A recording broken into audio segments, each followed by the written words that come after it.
Hai semua, ada satu berita panas ni dalam dunia pemotoran tempatan.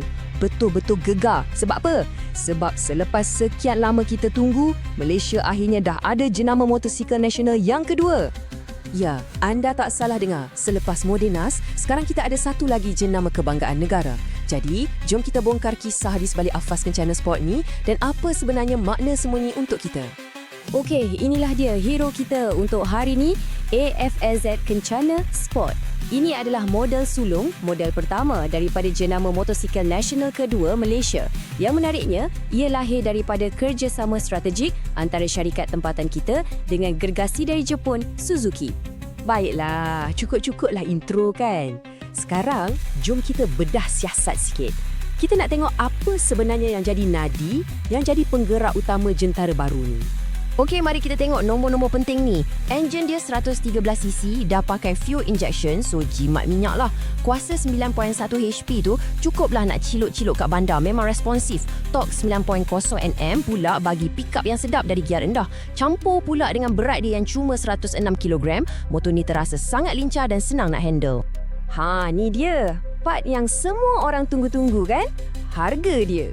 Dengan harga rasmi RM5,799, Kencana Sport ni diletakkan betul-betul dalam pasaran kapcai mampu milik. Kira ngam-ngam soy lah, terutamanya untuk student atau yang baru nak mula kerja. Dan dengan harga macam tu, Kencana Sport ni syarat dengan ciri-ciri moden tau. Korang dapat lampu LED penuh, terang benderang waktu malam. Lampu belakang dia pula ada signature bentuk A, memang nampak lain dari yang lain. Paling best, jimat minyak boleh pergi sampai 50 km untuk seliter. Praktikal pula tu, ada ruang simpanan 7.6 liter bawah seat. Okey, sekarang mesti ada yang perasan kan, motor ni nampak macam familiar sikit. Betul tu, jom kita tengok DNA dia sebab ia memang ada kaitan yang sangat-sangat rapat dengan Suzuki Smash FI. Jadi, soalan dia senang je. Kalau asas dia sama macam Suzuki Smash 5, apa yang buatkan Kencana Sport ni lagi best? Apa bezanya?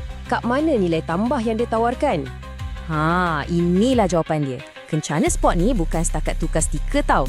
Ini version upgrade habis. Sport rim dia, gaya Raider 150, nampak lagi garang. Suspensi belakang pakai jenama KYB, memang lagi sedap lah. Untuk keselamatan, dia tambah DRL dan lampu semua dah LED. Benda-benda kecil macam pelindung rantai penuh pun dia bagi, yang mana model asas tak ada. Jadi, secara ringkasnya, inilah package premium yang korang dapat.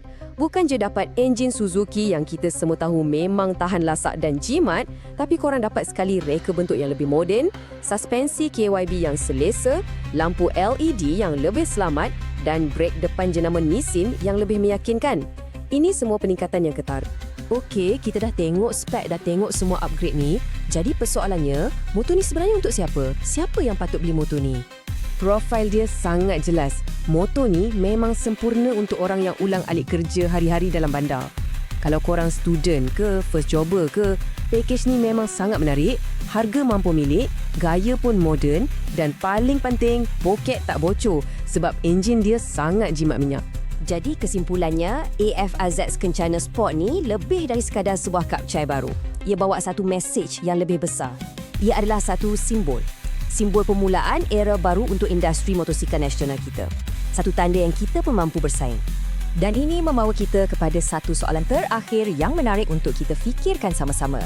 Dengan semua yang ditawarkan, DNA Suzuki, ciri-ciri moden, harga yang kompetitif, adakah FAZ Kencana Sport ni mampu jadi satu benchmark atau penanda aras baru dalam segmen kapcai mampu milik dekat Malaysia? Hanya masa yang akan tentukan.